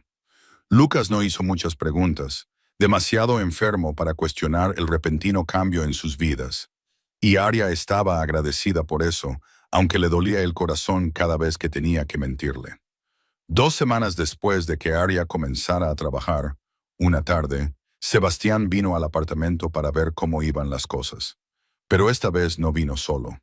La niñera de Ethan había enfermado gravemente de repente y había sido hospitalizada. Los guardaespaldas no podían cuidar de un niño de 8 años muy activo, y Sebastián no tuvo más remedio que llevarse a su hijo con él. Ethan entró en el apartamento con su habitual expresión tímida, con los ojos muy abiertos, escudriñando el espacio desconocido con una mezcla de curiosidad e inquietud. Lucas estaba sentado en el sofá viendo una película después de su cita médica habitual.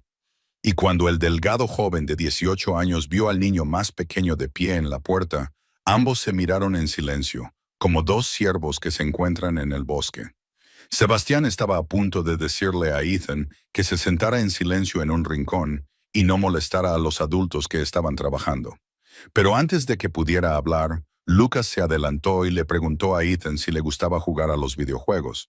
Su voz era débil, pero amistosa.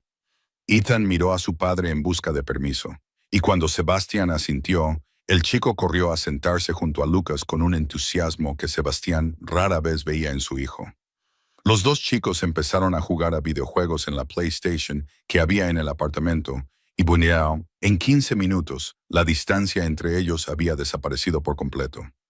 Sebastián se sentó en la mesa de trabajo con Arya, fingiendo concentrarse en los gráficos y los números de las pantallas, pero sus ojos gris acero no dejaban de desviarse hacia los chicos del sofá. Ethan se reía. No era la sonrisa educada que usaba con las niñeras o los guardias, ni la sonrisa cautelosa que había aprendido para complacer a los adultos, sino una risa auténtica que gritaba cuando perdía, aplaudía cuando ganaba y se volvía hacia Lucas con admiración cuando el chico mayor le enseñaba movimientos secretos. Sebastián no recordaba la última vez que había visto a su hijo reír así. Quizás fue antes de la traición de su madre, antes de que Sebastián la echara y se quedara con el bebé, antes de que el niño creciera en una casa lujosa pero fría, con un padre que no sabía cómo mostrar amor. Arya también miraba el sofá, con sus ojos ámbar iluminados por algo que Sebastián nunca había visto antes en ellos. Lucas sonreía, con un ligero rubor en las mejillas, enseñando pacientemente a Ethan cómo controlar al personaje del juego con el cuidado gentil de un hermano mayor. Se dio cuenta de que era la primera vez en años que Lucas tenía un amigo con quien jugar, alguien que no lo miraba con lástima por su enfermedad. No lo trataba como a un niño que iba a morir, sino simplemente como a un amigo normal. Los dos adultos se miraron a través de la habitación sin hablar, y en ese momento algo cambió entre ellos.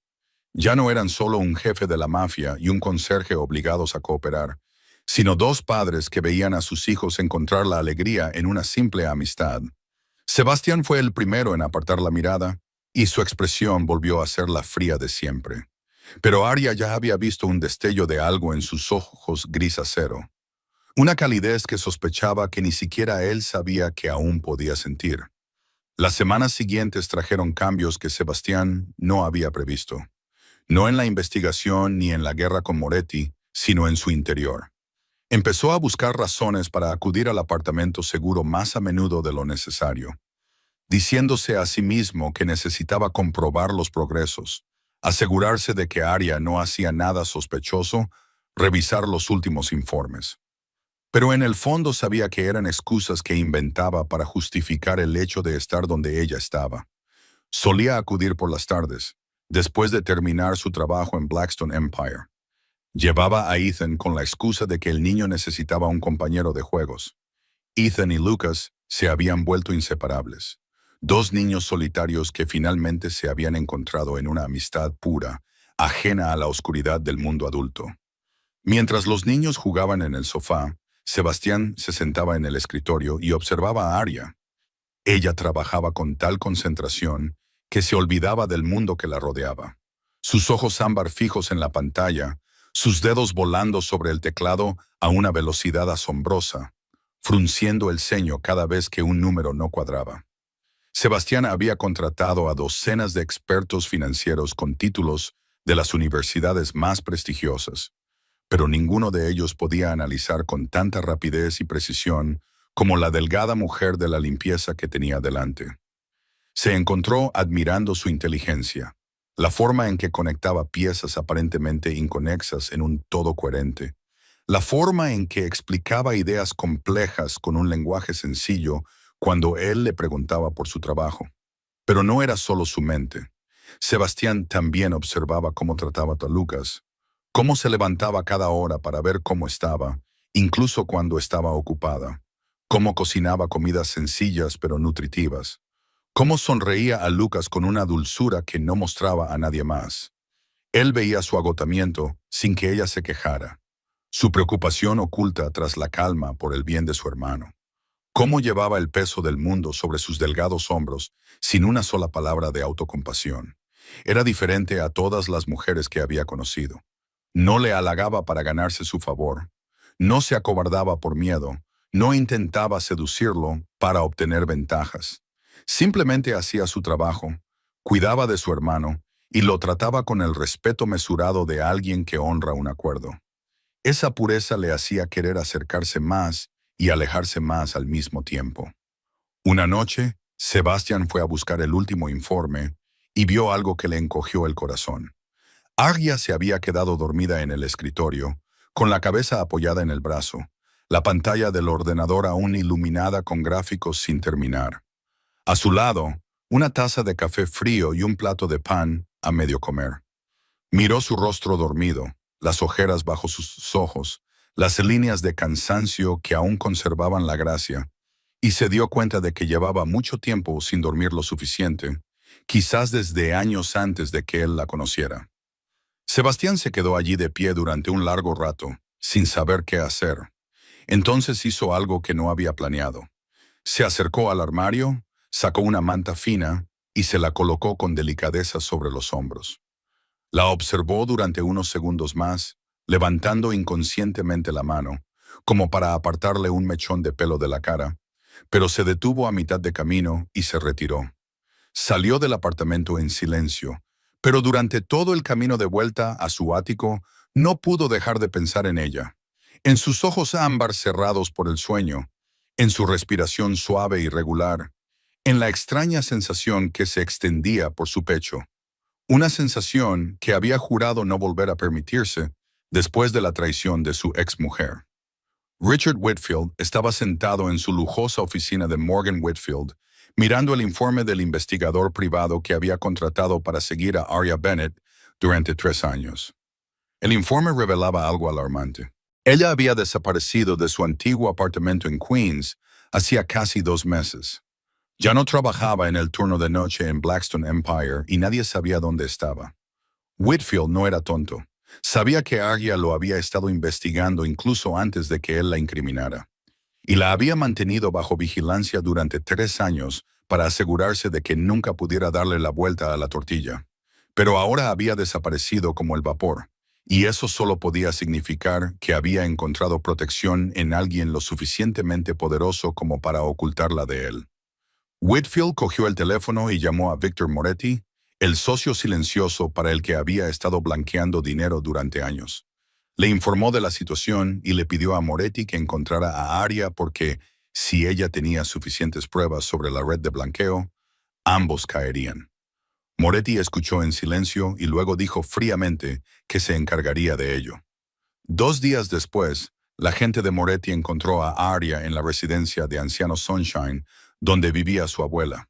La visitaba todas las semanas los sábados por la tarde, un hábito que no podía abandonar, aun sabiendo que la ponía en peligro. Moretti ordenó a 2 sicarios que la siguieran y esperaran una oportunidad. Esa tarde, Arya salió de la residencia con el corazón encogido. Al darse cuenta de que su abuela ya no la reconocía, la anciana le había preguntado quién era, la había llamado por el nombre de su madre y había llorado por unos nietos cuyos rostros ya no recordaba. Arya caminaba hacia la parada del autobús bajo la luz tenue del atardecer. Su mente estaba entumecida por el dolor. Sin darse cuenta de que 2 figuras la seguían, estos atacaron cuando ella giró hacia un atajo que solía tomar para ahorrar tiempo. Una mano áspera le tapó la boca por detrás. Otro brazo la rodeó por la cintura y la arrastró hacia la oscuridad. Arya se debatió e intentó gritar, pero no le salió ningún sonido. La empujaron contra la pared de ladrillo. Su cabeza se golpeó con fuerza contra la superficie y el mundo dio vueltas.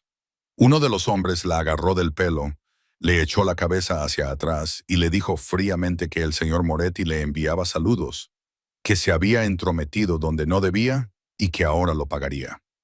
El otro comenzó a golpearla en el estómago, Golpes fuertes que la doblaban de dolor, le robaban el aliento, le robaban la voz, dejándola solo con su resistencia. La sangre brotaba de la herida en su cabeza y le corría por la cara, y Arya pensó que moriría allí, en ese callejón sucio y oscuro, invisible, olvidada.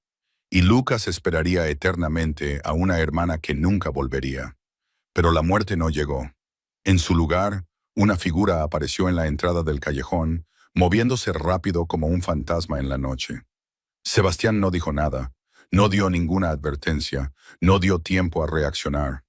Se abalanzó como una bestia desatada, agarró al hombre que sujetaba a Arya y le estrelló la cabeza contra la pared de ladrillos con un sonido repugnante.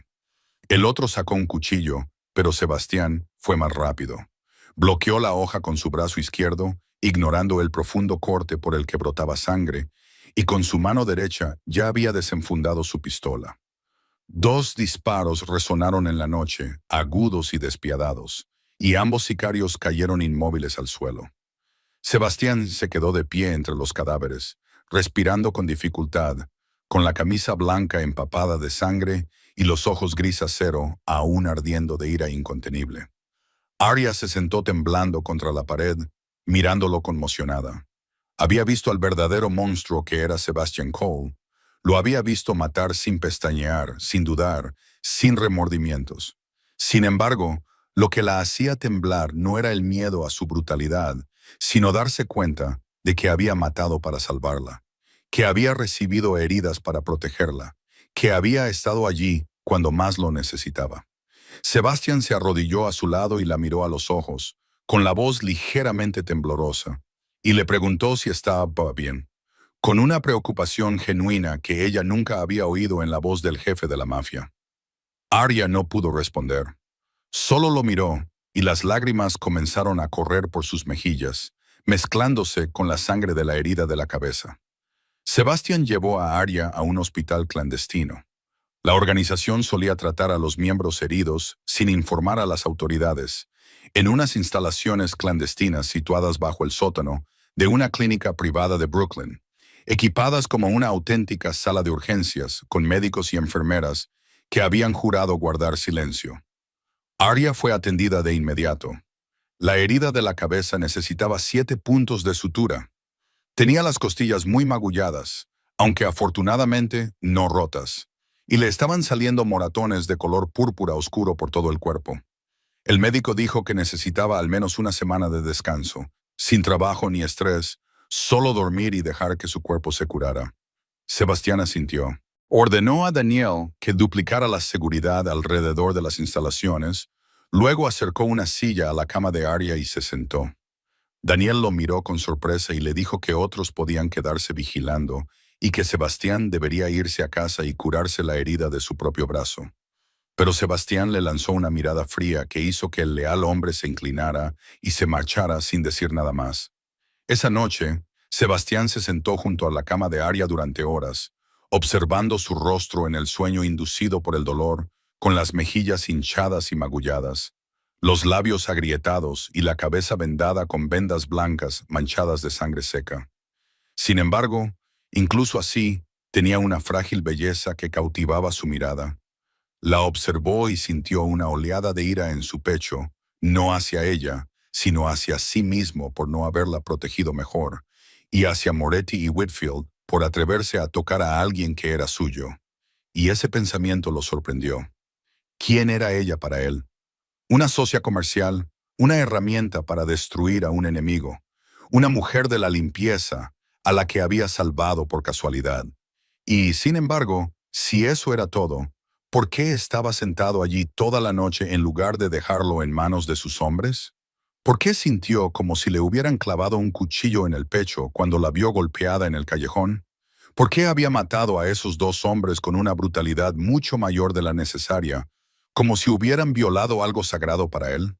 Sebastián cerró los ojos y vio el rostro de su exmujer, la mujer a la que había amado más que a su propia vida, la mujer en la que había confiado plenamente, la mujer que había vendido su información al enemigo y casi destruido el imperio que su padre había construido con sangre.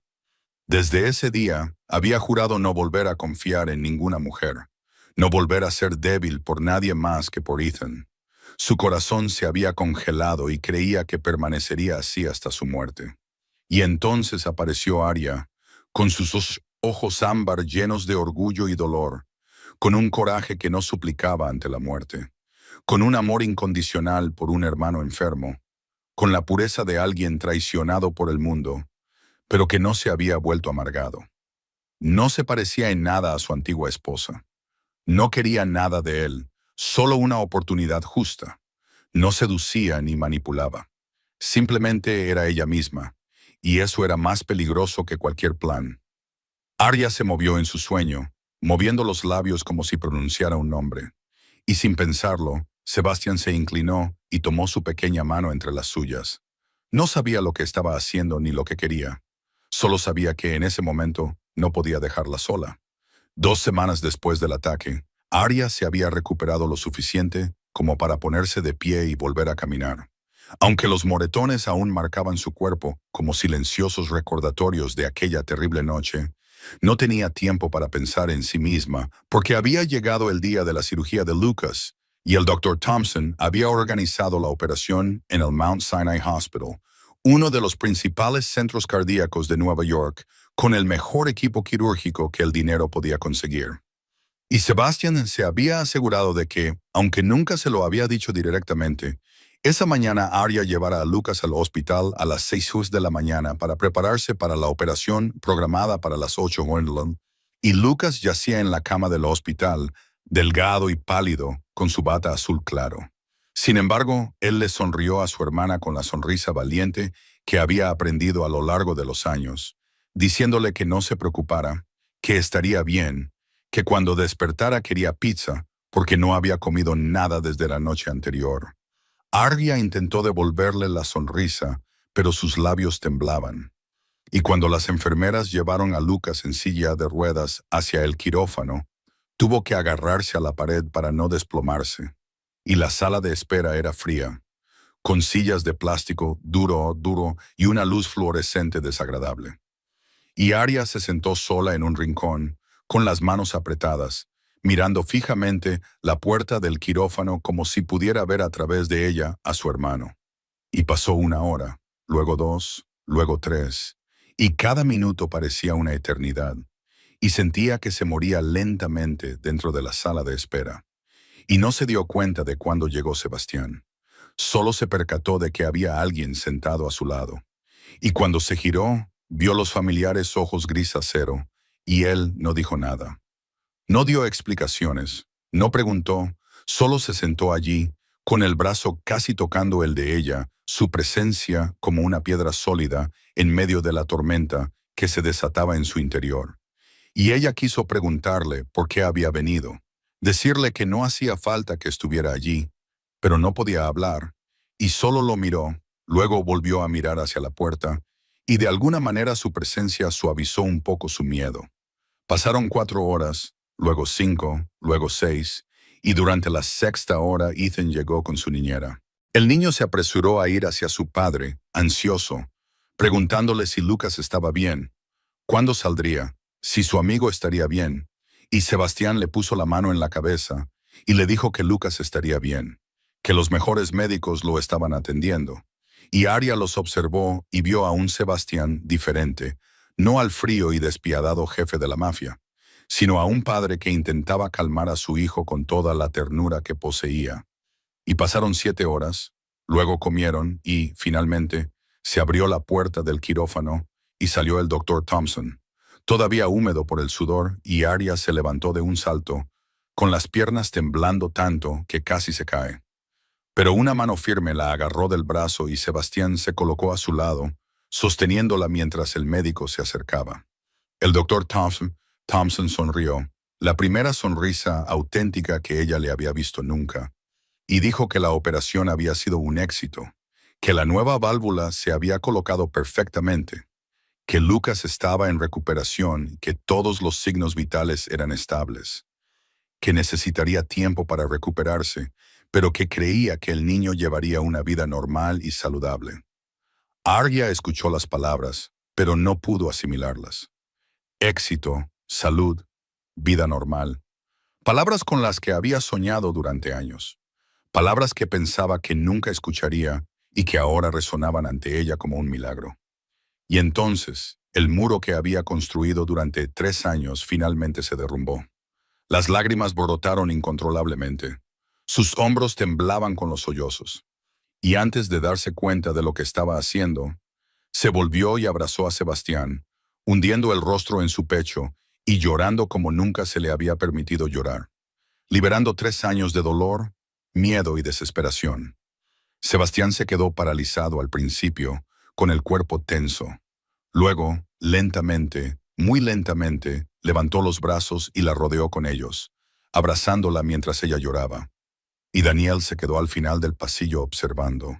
Su jefe abrazaba a la mujer de la limpieza en el pasillo del hospital con una expresión indescriptible, sabiendo que algo había cambiado para siempre. 2 semanas después de la operación, Lucas se estaba recuperando mejor de lo que los médicos habían pronosticado. Podía sentarse, reír con Ethan durante las videollamadas y el color volvía poco a poco a sus pálidas mejillas. Arya pasaba la mayor parte del tiempo en el hospital cuidando de él. Pero cada noche seguía volviendo al seguro apartamento para continuar con el análisis de datos que le había prometido a Sebastian. Y esa noche, mientras Lucas dormía plácidamente en su habitación del hospital con una enfermera cerca, Arya se sentó frente al ordenador y completó las últimas piezas del rompecabezas que llevaba meses montando. Rastreó toda la red de blanqueo de Moretti a través de las transacciones de Richard Whitfield, desde empresas ficticias en las Islas Caimán hasta cuentas bancarias secretas en Suiza. Desde propiedades inmobiliarias falsas en Miami hasta inversiones fantasma en Europa. Todo cuidadosamente documentado y claramente analizado, lo suficientemente sólido como para enviar a Whitfield y Moretti a la cárcel durante décadas. Pero lo que dejó paralizada a Arya ante la pantalla no fueron las cifras del blanqueo. Mientras rastreaba las transacciones más recientes, encontró una gran transferencia desde la cuenta secreta de Whitfield a una red que reconoció como perteneciente a asesinos profesionales. La cantidad era de $5 millones enviados en 3 transferencias separadas la semana anterior, y la nota codificada, una vez descifrada, revelaba que el objetivo era Sebastian Cole. La fecha de la acción estaba prevista para este sábado, a solo 4 días, en un evento benéfico. Sebastian asistiría como invitado de honor. Arya se quedó inmóvil, mirando la pantalla, con la mente dando vueltas a 1000 por hora. Tenía todo lo que necesitaba. La prueba de su inocencia estaba completa. El abogado contratado por Sebastian había confirmado que, con esos documentos, el caso contra ella sería desestimado y Richard Whitfield se enfrentaría a la justicia. La operación de Lucas había sido un éxito y se estaba recuperando. Ya no le debía nada a Sebastian según su acuerdo original. Podía coger sus pruebas, sacar a Lucas de Nueva York cuando estuviera lo suficientemente fuerte para viajar y desaparecer de ese mundo peligroso para siempre. Sebastian no se enteraría del complot para asesinarla hasta que fuera demasiado tarde. Y eso no era problema suyo. Él era un jefe de la mafia, un criminal, un hombre que vivía de la violencia y moriría por la violencia. Esa era la ley de un mundo al que ella no pertenecía. Pero cuando Arya imaginó marcharse sin decir nada, le vino a la mente la imagen de Ethan, el niño de 8 años con los ojos de su madre, el niño solitario que había encontrado en Lucas a su primer amigo, que había preguntado cuándo se recuperaría Lucas para poder volver a jugar juntos. Si Sebastián moría, Ethan perdería a su padre, igual que Arya y Lucas habían perdido al suyo 9 años antes. El niño crecería en un mundo aún más frío, con un imperio mafioso sin líder y un sinfín de enemigos esperándole. Arya pensó en Sebastián, el hombre que la había salvado en el callejón, que se había sentado junto a su cama toda la noche mientras ella estaba herida, que había esperado con ella durante 8 horas durante la operación de Lucas, que la había abrazado mientras ella lloraba sin decir nada. Era un criminal, un asesino, el jefe de un imperio oscuro, pero también era un padre que amaba a su hijo, un hombre traicionado por su esposa cuyo corazón se había congelado, un hombre que le había dado una oportunidad cuando nadie más creía en ella. Arya cogió el teléfono y llamó a Sebastián. Y cuando él respondió, le dijo con voz firme que necesitaba verlo inmediatamente, que había algo que él debía saber, que era un asunto de vida o muerte.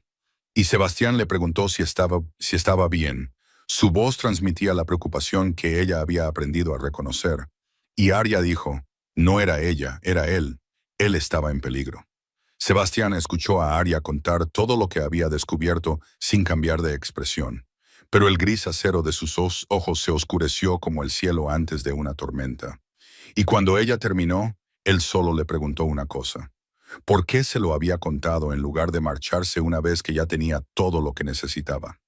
Arya lo miró y respondió con calma que era porque él había salvado a su hermano, porque la había salvado a ella en aquel callejón aquella noche, porque Ethan necesitaba a su padre igual que Lucas la necesitaba a ella. No podía ver a un niño perder a la persona que amaba sin hacer nada cuando tenía el poder de impedirlo. Y Sebastián la estudió en silencio durante un largo momento. Luego asintió con la cabeza y salió del apartamento para prepararse para una guerra que sabía que decidiría el destino de todo el imperio Blackstone. Y el viernes por la noche, 2 días antes del asesinato planeado, Sebastián atacó primero. No esperó a que sus enemigos vinieran a por él. Llevó la guerra a sus puertas. Y la unidad de élite de Blackstone se movilizó en secreto. 50 de sus hombres más leales y curtidos en 1000 batallas, armados y entrenados precisamente para este tipo de misión. Y su objetivo era la mansión de Victor Moretti en Long Island, donde éste celebraba una fiesta privada con sus lugartenientes para brindar por lo que creían que pronto sería la muerte de Sebastian Cole. Y nunca esperaron que la presa se convirtiera en cazador. El asalto comenzó a las 11 de la noche, cuando la fiesta estaba en su apogeo y el sistema de seguridad de Moretti ya había sido desactivado desde dentro por un topo que Sebastián había colocado años antes. Los disparos rompieron la tranquilidad del barrio rico y el destello de las granadas iluminó el cielo como fuegos artificiales del infierno. Sebastián lideró el asalto por la puerta principal con una pistola en la mano y años de rabia reprimida finalmente desatada. Esa noche se convirtió en la más sangrienta de la larga guerra entre las dos familias. Los hombres de Moretti lucharon con uñas y dientes, pero fueron sorprendidos y no estaban preparados. Habitación tras habitación, la mansión se convirtió en un crudo campo de batalla. Cada sombra era una trampa y cada segundo alguien caía. Sebastián se movía por la casa como la muerte misma, frío y despiadado, cada disparo preciso y mortal, hasta que encontró a Víctor Moretti en su estudio del tercer piso tratando de escapar por la ventana. Sebastián abrió la puerta de una patada y los dos hombres se enfrentaron. En ese momento, décadas de odio pasaron entre ellos en una sola mirada. Moretti buscó su arma, pero Sebastián fue más rápido y 2 disparos, uno en el hombro y otro en el pecho, hicieron que Víctor Moretti se estrellara contra el pulido suelo de roble de su propia casa. Y Sebastián se acercó a su enemigo moribundo, lo miró con ojos de hielo y le dijo, «Este era el precio por tocar lo que era suyo». Y Moretti ni siquiera entendió a quién se refería, y Sebastián no se lo explicó. El último disparo acabó con la vida del jefe mafioso rival y puso fin a la guerra que había durado generaciones. Al mismo tiempo, en Manhattan, se entregó al FBI un paquete anónimo que contenía todas las pruebas de la operación de blanqueo de Richard Whitfield. Nadie sabía quién era el remitente, pero la documentación era tan meticulosa que no se podía rebatir. Se rastreaban todas las transacciones, se exponían todas las empresas ficticias y se seguía el rastro de cada dólar sucio hasta su origen. Entonces, el FBI actuó esa misma noche y, a las 3:15 de la madrugada, Richard Whitfield fue despertado por golpes en su puerta y luces rojas y azules intermitentes que rodeaban su finca de Connecticut, y fue esposado delante de su esposa e hijos, llevado en pijama y por primera vez en su vida. La arrogancia desapareció de su rostro y se convirtió en miedo, y la noticia estalló a la mañana siguiente con la detención del director financiero de Morgan Whitfield por cargos de fraude de blanqueo de dinero y conspiración criminal. Y entre los titulares apareció un pequeño detalle. El caso de malversación contra la antigua empleada Aria Bennett estaba siendo revisado por los fiscales federales y era probable que fuera desestimado por completo, ya que nuevas pruebas demostraban que había sido víctima de una trampa deliberada. Aria leyó la noticia en su teléfono junto a la cama de hospital de Lucas y las lágrimas resbalaron silenciosamente por sus mejillas. 3 años. 3 años de dolor, vergüenza y desesperación. 3 años de ser llamada criminal, abandonada por la sociedad, empujada al fondo del abismo. Y ahora, por fin, la verdad había salido a la luz. Ella no era culpable. Nunca había sido culpable, y todo el mundo lo sabría. 6 meses después de los acontecimientos que habían conmocionado a toda Nueva York, se celebró una pequeña pero profundamente significativa ceremonia de inauguración en la zona este de Queens, donde el antiguo y desgastado centro comunitario con su letrero descolorido había sido sustituido por un moderno edificio de 3 plantas con equipamiento contemporáneo. Amplias aulas, una biblioteca informática y un salón comunitario con capacidad para cientos de personas. El nuevo letrero sobre la entrada brillaba bajo la suave luz del sol primaveral con las palabras Bennett Financial, Centro de Alfabetización, un nombre. Aria se había negado muchas veces, pero finalmente aceptó cuando Rosa Martínez y todos sus antiguos alumnos insistieron en ello. Y Sebastián llegó con Ethan, ambos vestidos con elegantes trajes negros, como reflejos más grandes y más pequeños el uno del otro, y el director de Blackstone Empire se situó en la última fila, tratando de no llamar la atención, aunque su presencia seguía provocando susurros. Y nadie sabía exactamente cuál era su relación con la joven directora del nuevo centro, solo que una enorme donación anónima había hecho posible la transformación. Y Lucas se sentó en la primera fila, completamente recuperado tras la operación, con las mejillas sonrosadas y una sonrisa radiante, mientras veía a su hermana subir al escenario, mientras a su lado Ethan saludaba a Aria con la emoción abierta de un niño que anima a su familia. Y los dos chicos se habían vuelto inseparables, pasando todos los fines de semana juntos y planeando constantemente nuevas aventuras. Y Aria se situó ante el micrófono, ya no como la mujer delgada y agotada que limpiaba con un uniforme demasiado grande, sino como una mujer segura de sí misma con un elegante vestido azul marino, el pelo castaño cuidadosamente peinado y los ojos ámbar brillando con luz propia. Nadie pensaba que aún pudiera tener 6 meses más. Y miró a la multitud, a las caras familiares de sus antiguos alumnos, a Rosa Martínez y a los padres que la habían apoyado durante los años más difíciles. Y comenzó a hablar de segundas oportunidades, de cómo la vida a veces nos empuja al fondo, no para destruirnos, sino para enseñarnos a salir de la oscuridad, de no juzgar a los demás por sus circunstancias actuales. Porque detrás de cada conserje puede haber un experto financiero injustamente tratado. Detrás de cada fracaso, un genio aún no reconocido, y detrás de cada exterior frío, un corazón que anhela que se confíe en él. Y no mencionó a Sebastián, ni a Blackstone, ni la sangrienta noche, ni el arresto de Richard Whitfield, pero sus ojos lo encontraron al fondo de la sala, y cada palabra parecía escrita para él. Y la ceremonia terminó con un aplauso atronador y lágrimas de alegría. Y sus antiguos alumnos la abrazaron.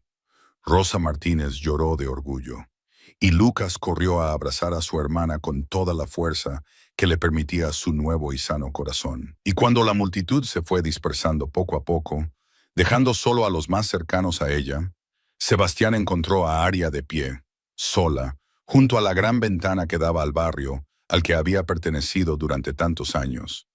Y se colocó a su lado, hombro con hombro, y observaron a Ethan y Lucas riendo juntos en el patio de abajo, con sus voces flotando como una canción de esperanza.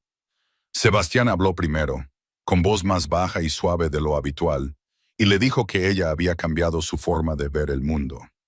Aria se volvió hacia él, sus ojos ámbar se encontraron con los grises acero, y le dijo que él había salvado su mundo.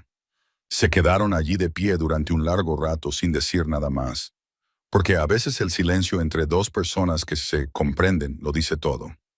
más que 1000 frases. Y entonces Sebastián hizo algo que nunca pensó que haría. 6 meses antes, extendió la mano y tomó la de ella. No fue el apretón de manos de un jefe y una empleada. No fue el apretón de manos de aliados en un pacto comercial, sino el toque de un hombre que abría su corazón a una mujer a la que ya no quería perder. Y Arya no se apartó. Dejó que sus dedos se entrelazaran con los de él. La calidez de una mano que había matado sin pestañear, pero que también la había cubierto con una manta mientras dormía. Y supo que su historia no había terminado, solo estaba comenzando. Y esa noche condujeron en direcciones opuestas.